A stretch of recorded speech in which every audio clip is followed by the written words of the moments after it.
fast blue rodent that everybody loves. Do admit that this was never really a great franchise. Nope. Unfortunately, I'm a fan of this freak, and I'll be doing some videos on the classic games, at least for now. I'm not going to marathon through all the games in a row, because I don't want any more psychological issues. Before we get to the game though, let's go way back.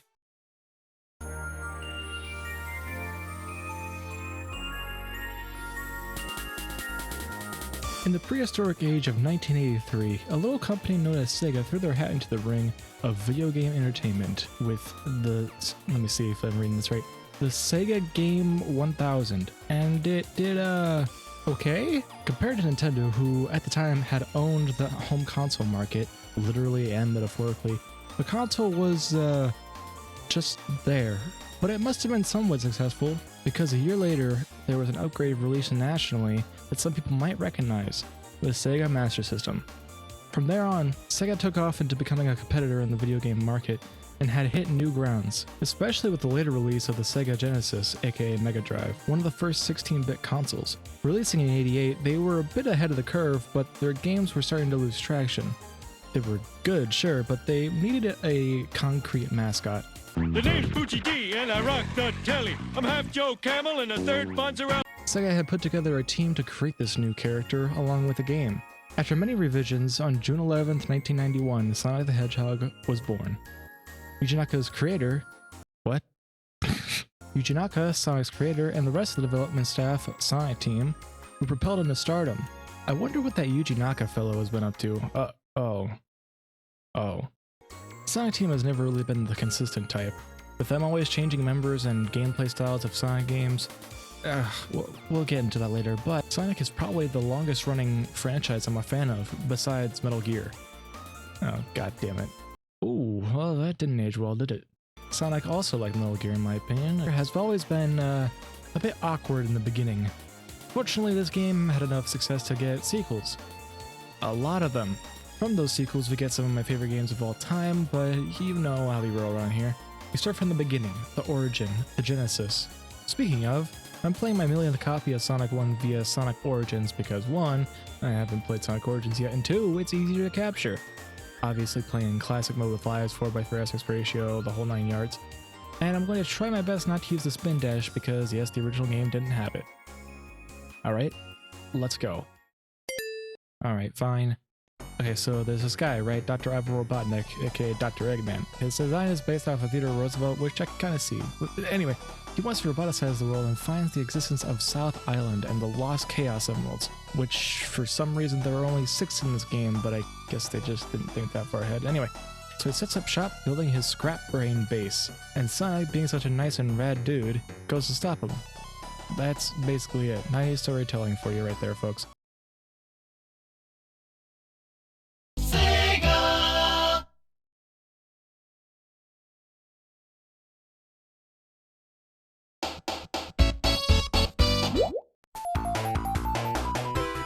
As far as the game itself works, each level is split up into zones, and in those zones are acts. I'm not going to dissect every single act, oh god no. They're way too short and honestly can be combined into 2 if I'm being honest. I'm terrible at foreshadowing. Green Hill Zone, yet again another memorable and classic level that everybody knows. Well, at the very least people know the theme of it. Green Hills, blue skies, waterfalls, probably the most fun you'll have in this game. Okay, sorry, that's a bit harsh.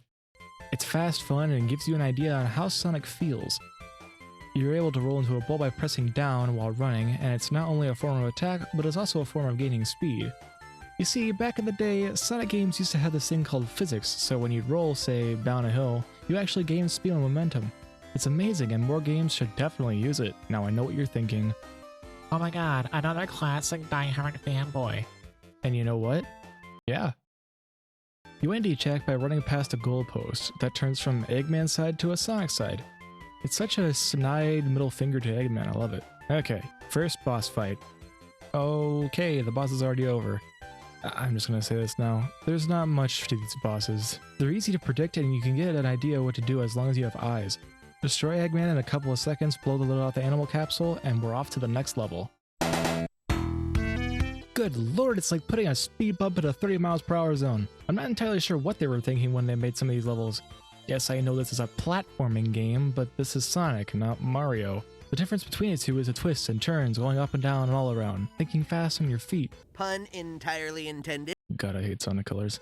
Anyway, my point is, it needs to have a happy medium of the two. On the other hand though, I get it. Sega was used to making things like Ultra Beast and Alex Kidd, and Sonic 1 suffers from, say it with me, first game in the franchise syndrome. It has the foundation down and I have to respect it for that. But the future games expand and make Sonic much more what he truly is. Don't get me wrong though, there are great things in this game, like the music for example.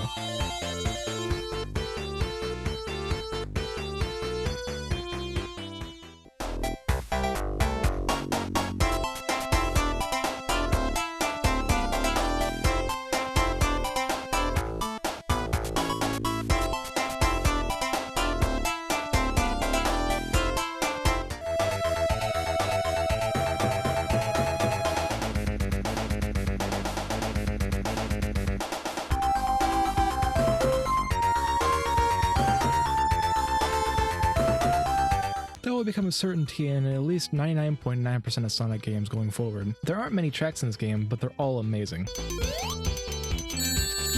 Bullshit! Not to worry though, I can get through the Marble Zone pretty quickly because I've been playing the game since I was a fetus. You might notice the giant ring that hovers ominously at the end of an act. Collect 50 rings and keep them to the end of the level to have this giant ring spawn. Then jump into it and go to the special stage. Okay, there might be one music stinker in this at least. This is where you collect the Chaos Emeralds, and I'm gonna say this now, I'm not getting them for Sonic 1. There's no point in this game considering you don't get anything out of it aside from a different ending screen. Don't touch the thing that says goal, it's an imposter. You're aiming for the emerald itself if you've been paying attention. Use the bumpers and the rotation of the stage along with these peppermint looking things to jump off of. Get through the diamonds and it's yours. Get a good look at these stages because it's the last time I'm going to show it.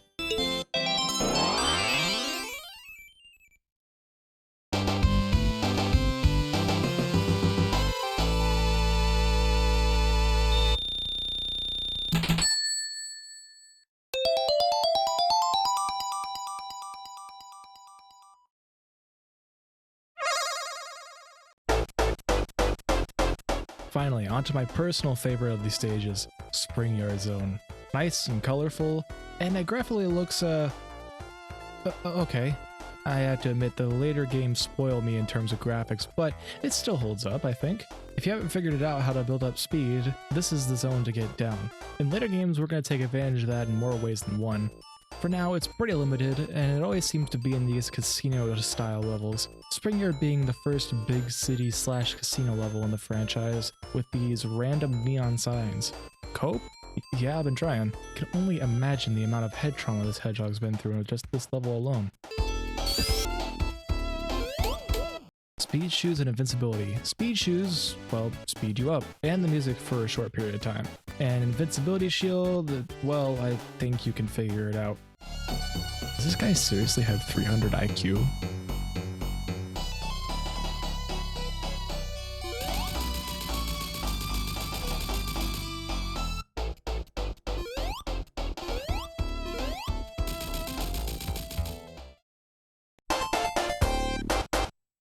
Well, I guess he does. You know, water levels are usually a curse to a lot of people. Zelda fans have their water temples, Subnautica has the entire game, right? This right here is the water level of all time. The water slows you down so damn much and makes the control so sluggish, of course, but then you have these drill bots. Oh, the only reason why these things are worth a damn as a threat is because the level terrain is raised and lowered in certain sections. So let's say if you're in a ball, which you're going to be doing 90% of the time, you'll automatically stand up and get fucked.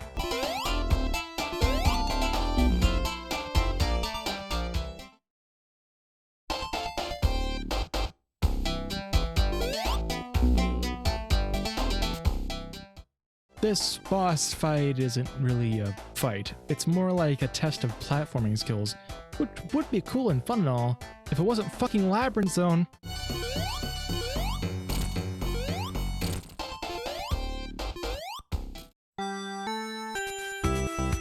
Oh my god, finally.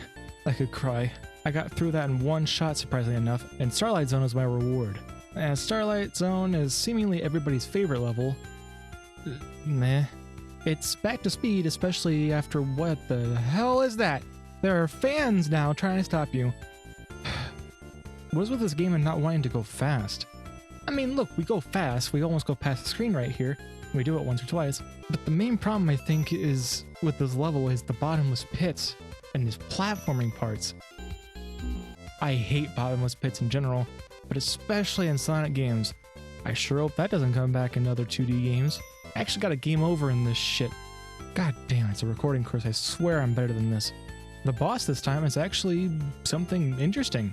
Challenging? No, but it is unique. Although I'm not sure what the hell the thought process was here. Like, why the seesaws? Eggman, you kind of fucking suck. This zone is hard, as you might imagine considering it's the last full zone, but not for the reasons you may think. It's more dickish than anything else. You have these pits to fall into, a bunch of flamethrowers, buzzsaws, these weird spinny things that you can get a lot of momentum on. Too much, too much, too much! Spinning platforms that may or may not lead to more bottomless pits. It just shoves all this at you with little to no shit given. That all being said, the only part I really struggle with is Act 3. Wait! It's just fucking Labyrinth Zone Act 4! They fucking knew! Luckily, with the right path, you can get through this easily. The other path is pain. Pain. Pain.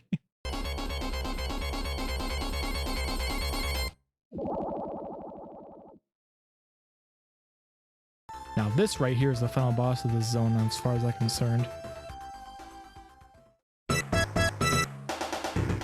Before you think, since it's the last boss, it should be the hardest, right? No. It's more time consuming than anything. Just stand in the biggest area where the electric balls will fall, jump through, stay clear from the crushers, and if you have a shot, hit Eggman. Do this enough times without falling asleep, and there you go, you just beaten Sonic 1.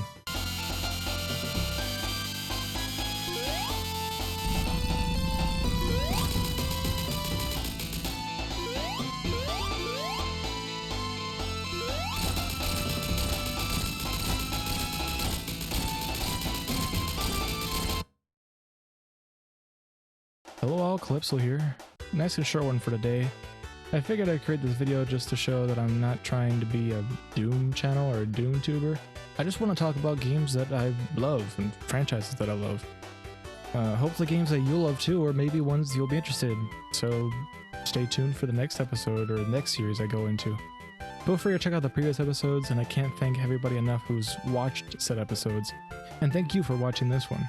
You all have a fantastic night, and take care.